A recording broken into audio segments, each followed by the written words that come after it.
nouvelle édition sur le RTB. Bonsoir à tous, voici les titres de ce 20h. Des experts de la sous-région réfléchissent sur l'utilisation des TIC dans la lutte contre la corruption. Un atelier s'est ouvert à ce sujet aujourd'hui à Cotonou.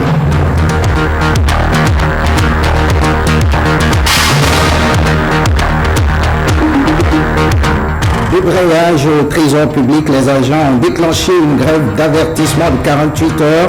Ils réclament le rétablissement de leurs deux collègues en poste à l'ambassade du Bénin à Paris et à Berlin.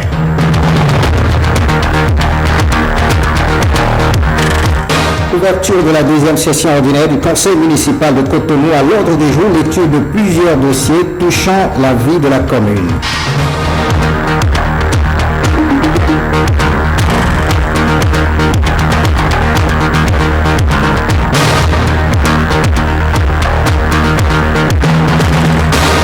À nouveau, bonsoir. Et puis notre invité, Georges Ruisseau, bonsoir. Bonsoir, monsieur. Vous êtes ancien directeur général de la décentralisation. Vous êtes également ancien préfet. Vous êtes sur ce plateau pour nous proposer votre analyse sur le choix des 12 nouveaux chefs-lieux de département. Merci à vous d'avoir accepté notre invitation. Merci. C'est officiel, c'est désormais officiel, la liste des 12 chefs-lieux de département, de même que les noms des nouveaux préfets sont connus. Depuis cet après-midi, le Conseil des ministres a rendu public ce mercredi la décision prise à cet effet. Le ministre d'État Pascal Irimé Koukaki nous livre ici le point complet de cette décision prise par le gouvernement de Patrice Talon. Il est au micro de Renaud Akapo. Après le resserrement de l'architecture du gouvernement et la réorganisation en cours des ministères, le gouvernement prépare un plan de décentralisation et de déconcentration pour renforcer l'administration de proximité et accompagner le développement à la base. L'administration territoriale au Bénin s'exerce dans le cadre du département. Au terme de la loi du 15 janvier 1999 portant organisation de l'administration territoriale, le territoire national est découpé en 12 départements dont les dénominations sont connues de nous tous. Au terme de cette même loi, les localités chefs-lieux des 12 départements sont déterminées par décret pris en Conseil des ministres. Le décret a été pris aujourd'hui par le Conseil des ministres. Il s'agit de décret portant adoption de la fixation des chefs-lieux de département de la République du Bénin. Et donc, désormais, à chacun des 12 départements correspond juridiquement une localité érigée en chef-lieu. Département de l'Alibori, chef-lieu Kandi. Département du Borgou, Parakou. Département de l'Atakora, Natitengu. Département de la Donga, Djougou. Département du Zou, Abomey. Département des collines d'Assazoumé. Département de Louémé, Porto Novo. Département du Plateau, Plobet. Département du Mono, Lokossa. Département du Koufou, Aplaoué. Département de l'Atlantique, Alada. Département du Littoral, Cotonou.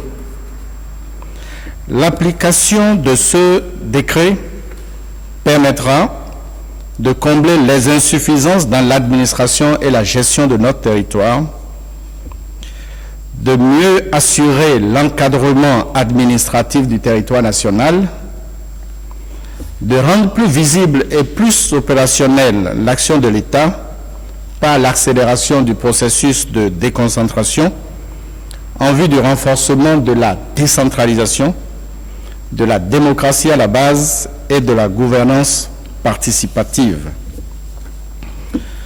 Pour prendre en charge cette nouvelle dynamique dans l'administration du territoire, le Conseil des ministres a pris un décret portant nomination des 12 préfets de département qui représentent désormais le gouvernement dans les 12 départements. Bien entendu, chacun dans sa juridiction. Je vais vous donner lecture des préfets de département. Département de l'Atakora, Monsieur Tchabi Nadere. Département de l'Alibori, Moussa Mohamedou. Département de l'Atlantique, Kodia Jean-Claude. Département du Borgo, Mama Sissé Moussa Djibril. Département des Collines, Nohuignon Djaïpon Donatien. Département du Koufo, Megbeji Christophe. Département de la Donga, Biao Aïmé Suleiman Eliassou. Département du Littoral, Toboula Modeste. Département du Mono, Zissou Komlan Sénan 0. Département de l'Ouémé, Apiti Joachim Marie Flores Vignon. Département du Plateau, Adéchinan Valère. Département du Zou, Couton Aimé Firmin. On reste sur cette actualité. Alors, Georges Rousseau, vous qui êtes expert en décentralisation, dites-nous quelle est la pertinence du choix de ces 12 chefs-lieux de département. Merci bien, monsieur le journaliste. Nous ne parlerons plus de 12 chefs-lieux de département, mais beaucoup plus précisément de 6 nouveaux chefs-lieux. Parce que les anciens départements gardaient leur chef-lieu. Ensuite, en termes de pertinence, en plus des 3 éléments que le ministre d'État vient d'évoquer, nous pouvons également ajouter que cela rendra plus visible les actions de l'État. Cela permettra également d'assurer un meilleur relais de l'action du gouvernement sur le territoire national. Cela permettra également d'améliorer les performances de l'administration territoriale, parce qu'elle rapprochera beaucoup plus l'administration des administrés. Cela facilitera également, disons, le rôle de la tutelle que joue l'autorité de tutelle à la personne du préfet auprès de nos communes. En termes de pertinence, voilà les éléments que nous pourrions indiquer. Alors plus concrètement, quel est l'impact aujourd'hui dans le processus de développement de nos différentes communes? Mais comme je l'ai dit tantôt, l'impact que cela pourrait avoir, c'est beaucoup plus le rapprochement de cette administration-là, comme l'a dit tantôt le ministre d'État, de nos administrations locales. Et là, le suivi des actions et l'accompagnement, l'assistance conseil qu'on pourrait donner à nos communes dans le cadre de leurs actions de développement pour être plus lisible et plus concret et beaucoup plus, disons, pertinent. Le suivi sera plus régulier.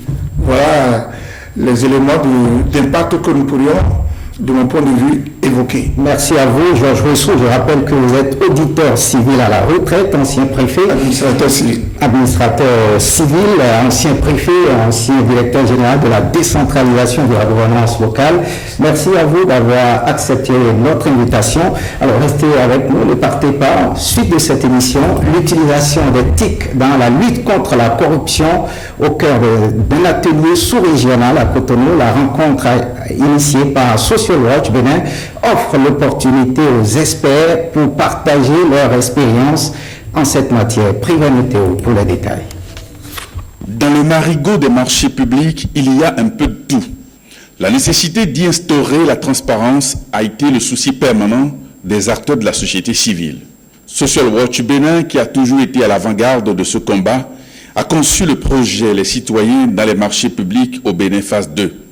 Dans la mise en route du dit projet, il y a cet atelier régional de partage d'expériences sur l'utilisation des TIC et de données ouvertes. La rencontre revêt une double importance. D'une part, il s'agit d'une rencontre régionale de vulgarisation et de partage de l'outil témoin qu'on nous détend avec d'autres organisations de la société civile ouest-africaine. Et d'autre part, elle permettra de connaître et d'apprendre des expériences en cours dans d'autres pays afin de mieux renforcer l'outil témoin qu'on nous détend. L'atelier est destiné à renforcer les capacités et pratiques de contrôle citoyen dans la commande publique et dans la lutte contre la corruption. Un objectif largement partagé par le président de l'autorité de régulation des marchés publics, M. Eugène Dosoumou, dont la présence à la cérémonie d'ouverture de cet atelier est une marque de soutien à l'initiative de Social Watch Bénin. L'assainissement de l'univers des marchés publics passe aussi par le renforcement de l'arsenal juridique. La première expérience de Social Watch Bénin nous a permis, évidemment, d'être informés de quelques cas de mauvaise gestion et malversation dans les marchés publics au Bénin. Et renforcer l'utilisation de cet outil n'est rien d'autre qu'une occasion énorme de contribuer de manière efficiente et efficace à l'assainissement de la gestion des fonds de l'État. Les participants disposent de 48 heures pour mieux s'approprier la plateforme témoin qu'on nous détend. Et on parle relance des entreprises béninoises. Les industriels béninois du secteur privé appellent le gouvernement au secours pour relancer l'état de leur entreprise secouée par une non-assistance jamais égalée et des difficultés de divers ordres. Ils l'ont exprimé à l'occasion de l'Assemblée générale de l'Association nationale des industriels béninois qui se tient à l'hôtel du Lac à Cotonou. Mesmer Ardisso, Bertin Aloy. Déconfiture, c'est l'état actuel des entreprises privées industrielles au Bénin, tant elles n'ont pu bénéficier sous l'ancien régime de concours spéciaux comme les entreprises publiques.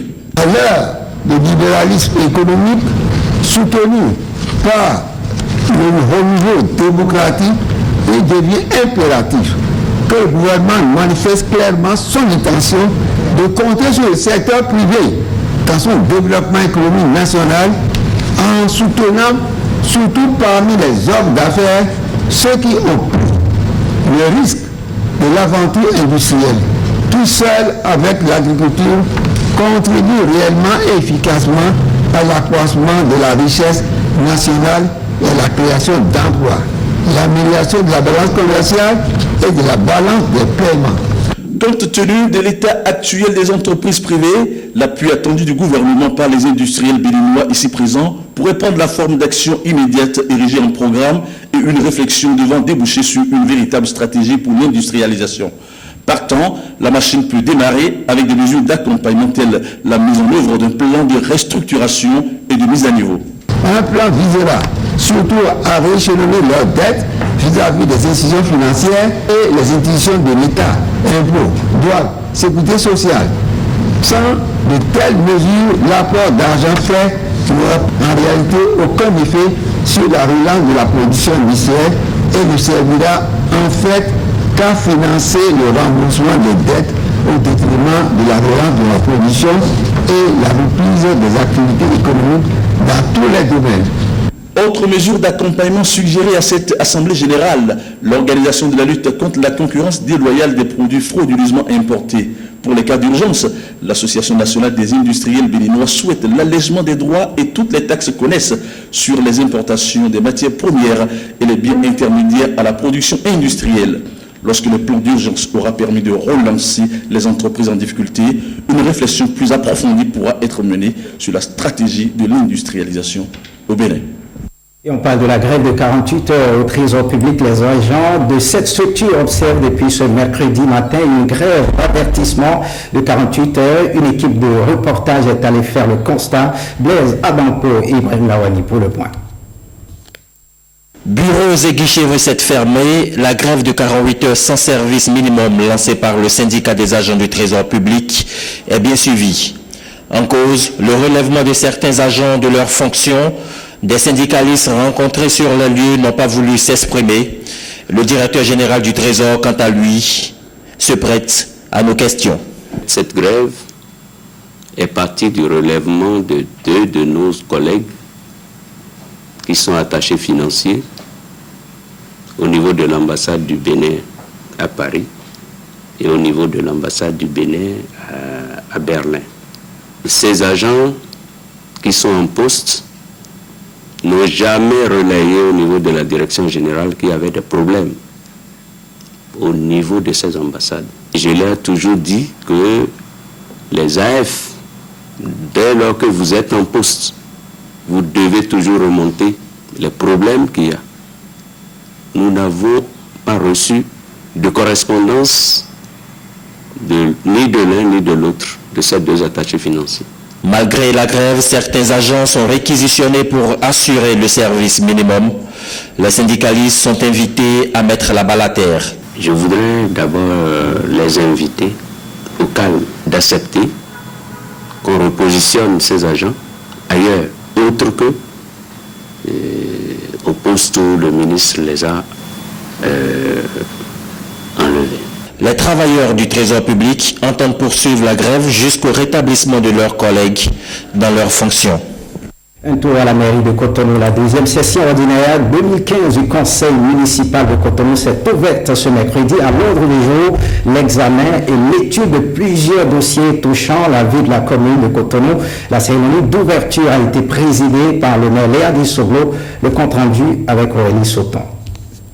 Plusieurs points sont inscrits au menu de cette 2e session du conseil municipal de Cotonou. Il s'agit entre autres de l'examen et de l'adoption du compte administratif exercice 2015, de l'élection au poste des chefs des 13e et 1er arrondissements de Cotonou, de la mise en place des commissions du conseil.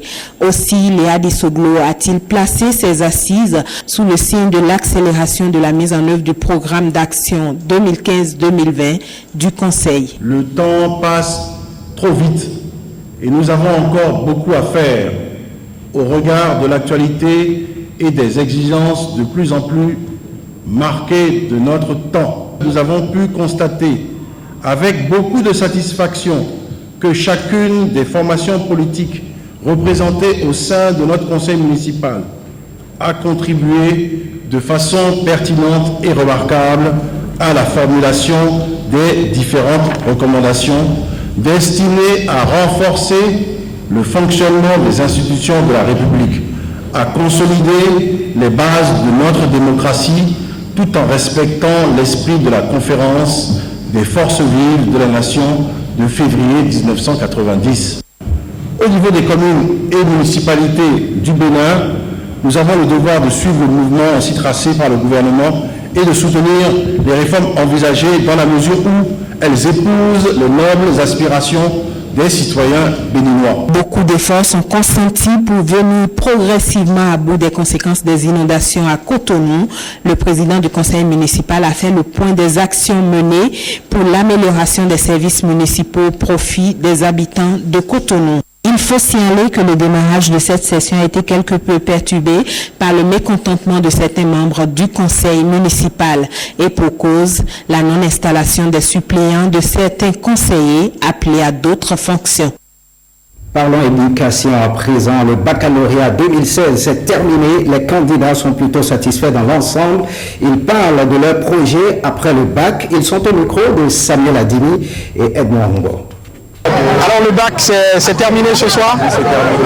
C'était comment? Ça s'est bien passé, tout s'est passé comme on voulait et on confie le reste à Dieu, tout va bien se passer. Merci. Le bac c'est terminé? Oui, ça va. C'est quoi le programme à partir de ce soir? Bah, c'est les vacances maintenant, on va commencer par se distraire, c'est ça. Et après le bac on envisage déjà quoi déjà là? Bah, l'université, le futur d'abord, et puis le moment où on va se distraire parce qu'on a travaillé pendant 9 mois, donc là on va se distraire pendant les vacances. Bonsoir. S'il vous plaît, mais je ne veux pas, j'ai pas envie de faire des commentaires. C'était bien quand même. On va rendre grâce à Dieu.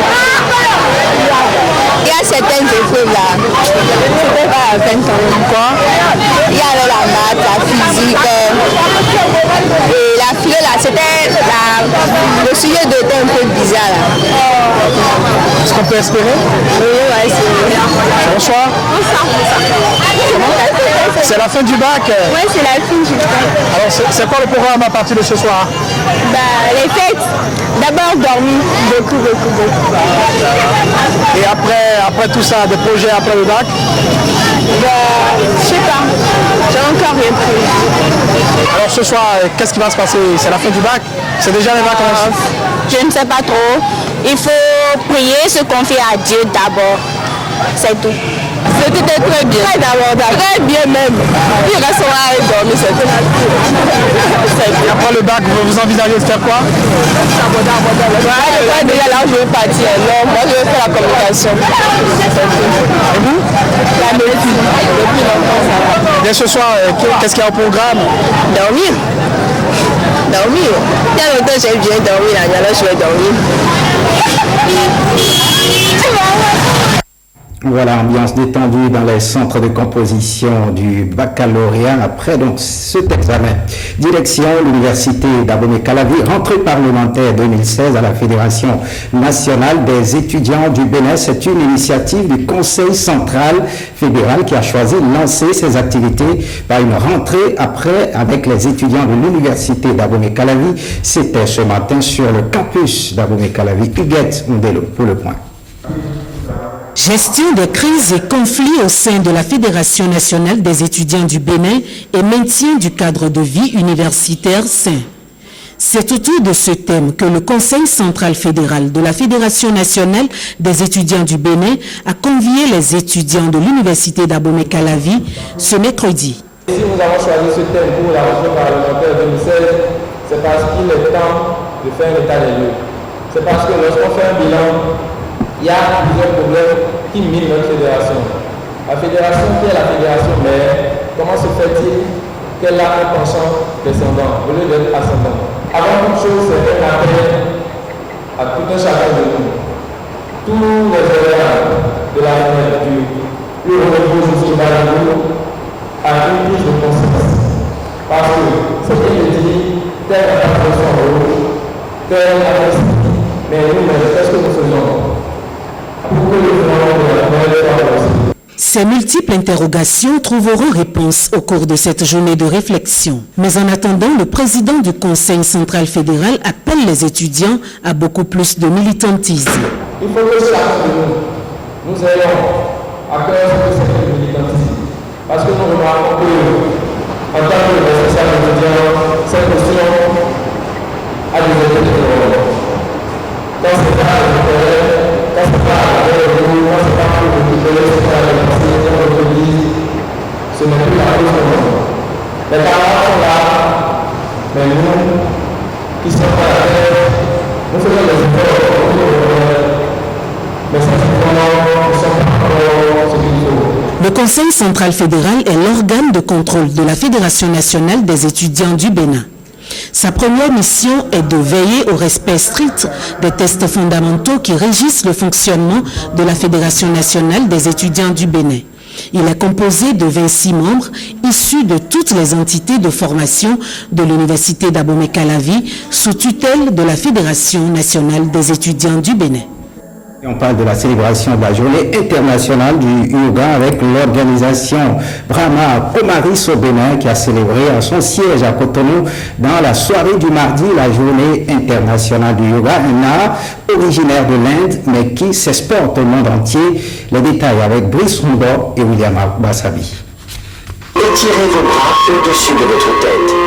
Expirez. Magnifier l'impact du yoga sur la santé et le bien-être de l'homme, mais aussi l'unité et l'harmonie envers soi, envers les autres et envers la nature, c'est le sens que revêt la Journée internationale du yoga, décrétée par les Nations Unies et célébrée chaque 21 juillet.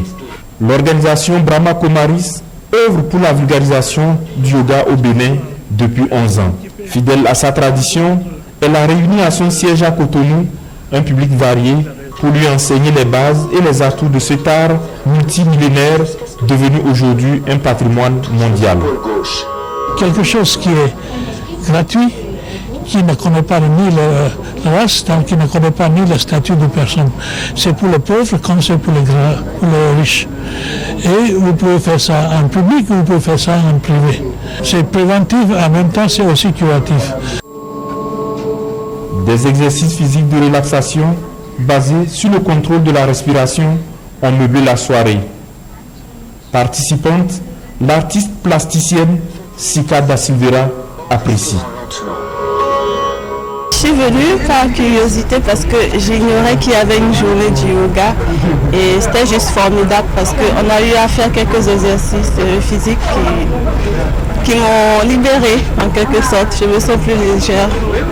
C'est une superbe initiative. Je pense qu'ils ont vraiment expliqué parce qu'on a des préjugés, on a des a priori là-dessus. Finalement, tu te rends compte que c'est juste pour le bien-être physique surtout et spirituel. Je pense qu'il faut qu'on arrête avec ça, qu'on souffre plus, qu'on soit un peu plus curieux juste pour notre bien-être. La célébration s'est achevée par une invite de Madame Vina Devi, responsable de Brahma Kumaris, Bénin. L'appel que j'ai à lancer, c'est que le centre de Brahma Kumaris est ouvert pour tout un chacun, que ce soit religion, secte, race, parce que yoga, ce n'est pas une religion. Yoga, c'est un enseignement. Yoga, c'est des exercices du mouvement du corps. Le pari est pris pour faire de l'édition 2017 une démonstration grandeur nature du yoga dans une salle plus spacieuse. On fait un tour à l'église où le leadership chrétien au Bénin, au cours d'une conférence de presse, a ouvert ses assises ce mardi à Cotonou, initiée par les hommes d'église. Cette conférence rassemble les serviteurs et servantes du Christ préoccupés par la question du leadership chrétien dans notre cité. Alain Dossuirvo, Francis Faton. Il s'agit pour les fidèles des différentes églises évangéliques et d'autres confessions chrétiennes de saisir l'occasion de cette rencontre pour réfléchir sur le leadership chrétien au Bénin. Et comme principal invité, Bishop Mike Konko du Nigeria. Il s'agit de 3 jours de prière, de louanges et d'exhortation. L'objectif alors de cette conférence de leadership, c'est d'abord d'équiper les leaders chrétiens avec qu'ils comprennent quelle est la volonté de Dieu pour ces temps de la fin. Et nous sommes là pour 3 jours pour pouvoir recevoir les enseignements de Dieu et entendre aussi le cœur de Dieu. Que dit Dieu pour ces temps de la fin? Je pense que nous sommes tous des humains, nous ne savons pas alors ce que demain sera. Mais Dieu, il sait toutes choses, il connaît la fin dès le commencement. Donc nous sommes en sa présence d'abord pour l'écouter. Plusieurs orateurs sont prévus pour animer cette conférence autour de l'invité spécial. Nous aurons chaque jour 6 orateurs qui vont nous parler. Et les messages que nous avons à communiquer au peuple de Dieu ne seront pas seulement des messages pour dire au de Dieu, bon, adorer Dieu, louer. Non, nous avons alors des messages pratiques. C'est-à-dire nous allons toucher réellement les principes établis par Dieu pour le développement d'une nation. Michael Cook est arrivé pour dire d'être prêt pour ce temps de la fin. Les temps seront encore plus durs et plus durs. Il se peut que même que les politiques alors n'auront pas les solutions aux situations de la fin. Voilà pourquoi il veut équiper les saints afin qu'ils soient prêts pour affronter les temps de la fin.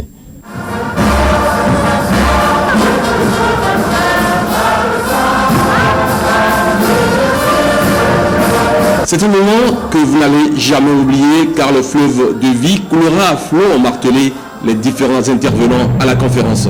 Une conférence qui se tient en prélude à la croisade de l'association des ministères de guérison prévue pour le mois d'août prochain à Cotonou. Autour sur la fête de la musique, l'événement a été célébré mondialement ce 21 juin. L'espace Africa Sound City de Cotonou a permis à quelques artistes d'inspiration traditionnelle de faire quelques prestations en live dans la nuit d'hier. Edmondo Iwanlawani nous plonge dans l'ambiance qui a prévalu à Africa Sound City. Regardez. Les sonorités traditionnelles béninoises à l'honneur à Africa Sound City. Dans ce décor clair-obscur, le public jubile, chacun à sa façon.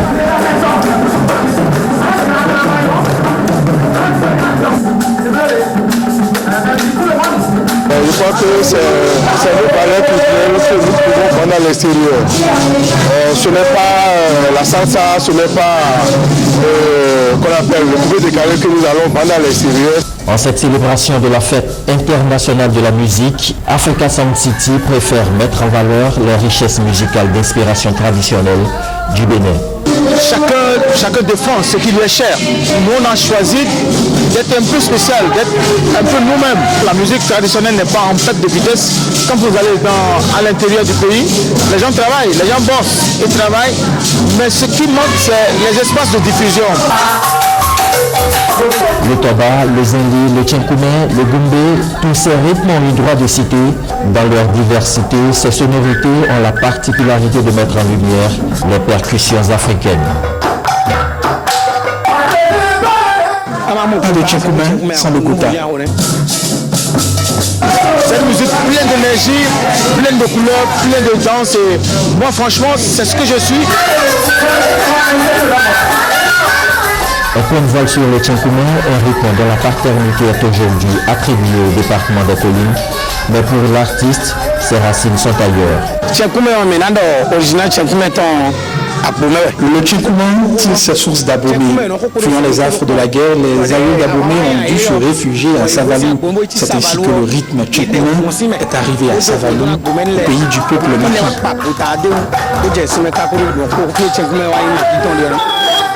La soirée à Africa Sound City a donc tenu toutes ses promesses avec le comédien local David Wechenou alias Caïman assurant l'impresario.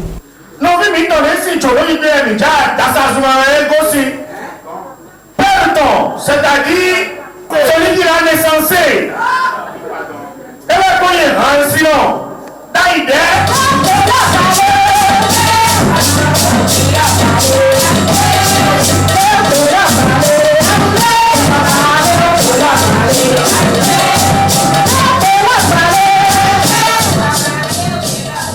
Voilà de belles mélodies qui mettent un terme à cette édition. Faites ce journal, merci de l'avoir suivi. Revisitez l'actualité sur le site de l'ORTB, www.ortb.bj. Merci de votre fidélité, à très bientôt.